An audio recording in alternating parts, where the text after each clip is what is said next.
Hello everybody. So today I'm sitting in a I guess river. It's the Chattahoochee. Chilling. I just got done doing a psychic fair, and I honestly this is another example of this kind of stuff, but I just recently started working at a crystal shop, and I started to I'm gonna start doing readings and stuff, and I started to do readings, and I'm watching the other people, and they're doing these readings, and they're slowly getting drained, and like I'm just sitting here like, man, every time that I get through somebody, I feel a lot more energy, and I just keep feeling more and more energy from doing this. And I think that's because of the difference, like I said earlier, in healing from the heart and healing from the solar plexus, or healing from the throat and healing from the solar plexus, or kind of moving your energy from the throat or moving your energy from the solar plexus. But I think today's video, I more wanted to talk about well, since the thing's going on right there, and what does it say? It says go with the flow. So we're going to talk about how to go with the flow. One way is to ground yourself / to integrate yourself back with the earth. And one good way to do that is like this. This is actually a supercharged way of doing it, because it's both earthing and it's water at the same time. So you're using two different elements, technically three, because of the air around us. So you're using three elements to cleanse yourself.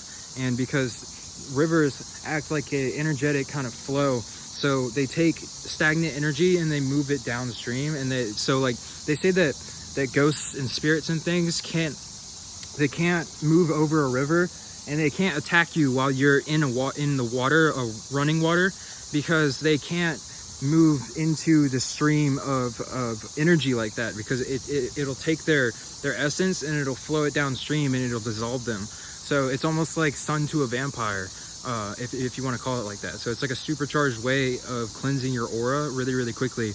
And for the whole time that you're sitting in the ocean, or you're sitting in the river, or you're sitting in the water, you are actually cleansing your energy field of all of these negative attachments that you have.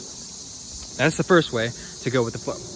The second way of going with the flow would be to see the experiences that you have differently. To start to see the experiences that you have as a opportunity to go with the flow, if you want to look at it like that. So you actually see everything in a different way, where you start to see things in an optimistic, opportunistic way, rather than a negative / pessimistic way. You start to see the opportunities in things rather than seeing the downfall of different things, right? And it's all about perspective. So that's the second thing. Also, there's another one where you can start to consciously pull energy from different sources other than just food, and other than just like kind of satiation via conversation with people and stuff like that. There's other sources of energy that are there for you to pull from. And one of those sources of energy is the sun. And it's always there, so it's always there for you to pull from. If you don't have the sun, then go to the moon, because the moon also is a reflection of the sun.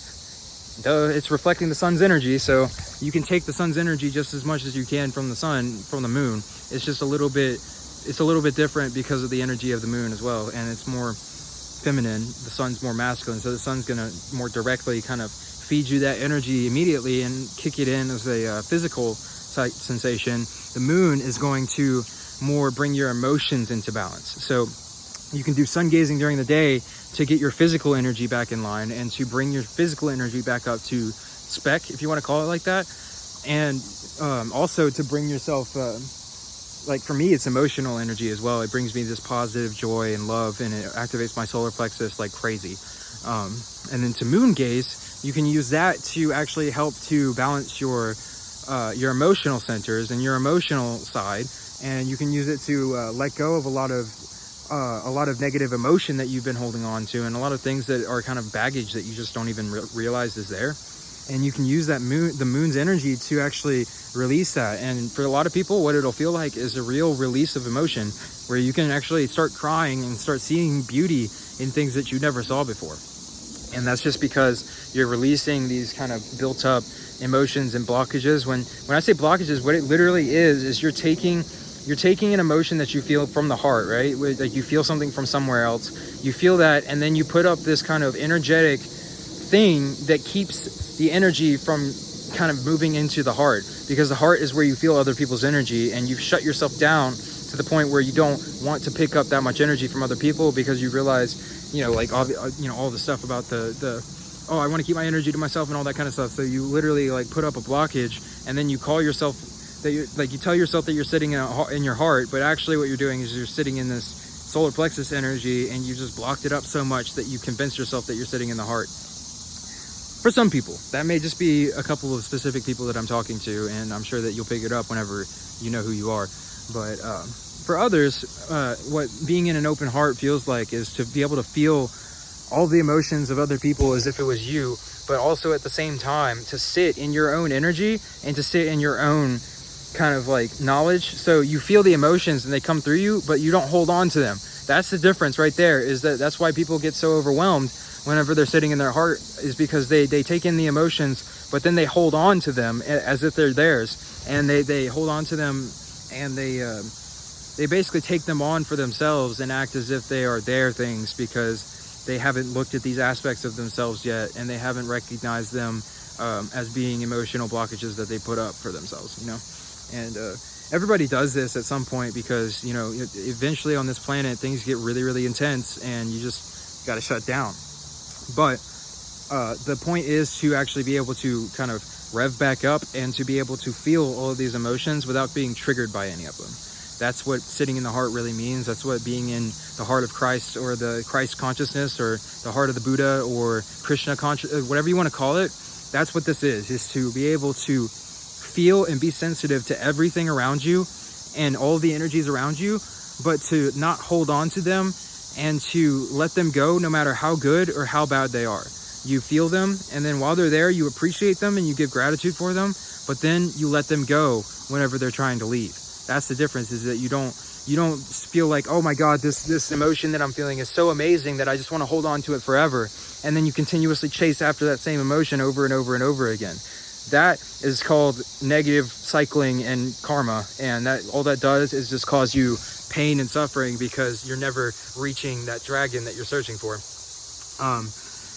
It's a hard one to redirect your attention from, because you get so used to getting your happiness from these other things external from you that you don't realize that those external things are just catalysts that you can use, that you're using to make you feel happy. So it's not, they're not making you feel happy, but they're allowing you to open yourself up to feel that emotion when you normally would block it off or have a blockage put up for it. So it's like a false letting go of the blockage for a second to see what it feels like to be in the heart, but then moving back down into the blockage, because you haven't truly healed what it is that you're trying to heal. You've just used something to kind of unblock that for a second and then move back into the blockage. So the trick is to actually figure out what it is, the emotional blockages that you put up throughout your life, and to slowly start to dismantle those by realizing the truth of them. And what the truth is that this was a way of you blocking out other emotions that you've been picking up from other people, because you felt like you were not able to handle it.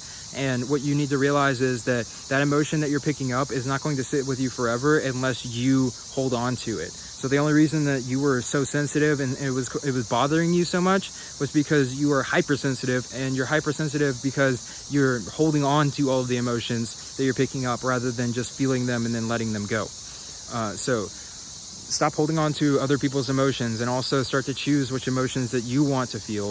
And this is just my suggestions, obviously, but like start to feel maybe the emotions that, like, consciously think about it and figure out, like, what emotions do I enjoy feeling? What things do I think that make me feel good? And then choose to feel those things. And then when you start to feel something negative, realize that that's something that's bringing you negative feelings in the moment of feeling it, and consciously redirect your attention somewhere else so that you can release yourself from that negative emotion. You need to give yourself a buffer room between you and your emotions so that you can consciously know what it is that you want to hold on to and what you want to let go of.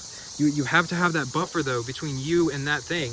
And what that is sitting in the observer consciousness. What that means is sitting in the consciousness of being the observer of what's happening, but not the identifier of what's happening. So you don't identify you don't identify everything that's happening in your experience right now as being who you are. You just see that it's all experience happening, and that you're a vessel for that experience to happen through at the moment. But you aren't this body, you aren't this mind, and you aren't this experience. You are this experience, but you're only experiencing this for the amount of time that you have your perception put on it. You see? So it's like that suffering is only there for the amount of time that you have your perception on it. So if you learn to consciously redirect your perception to something else, then the suffering then naturally goes away with it, because it's not fed any more energy. And you know the story about the two wolves, right? So like you have the good wolf and the bad wolf, and if you feed the bad wolf or the good wolf, then you end up having good emotions. If you feed the bad wolf, then you end up having bad emotions. But at the same time, both of these wolves are both the same thing. Both of these wolves are made up of consciousness, and if you can separate yourself away from the identification of both of the good and bad wolf, and you can just see them as both being a perceptual kind of perception of yourself, or a projection of yourself, that's the word, is a projection of your own mind, meaning the bad wolf, or what you call bad, is all the things that you disown or disidentify from yourself, and the good wolf, or what you call good, is all the things that you want to identify with.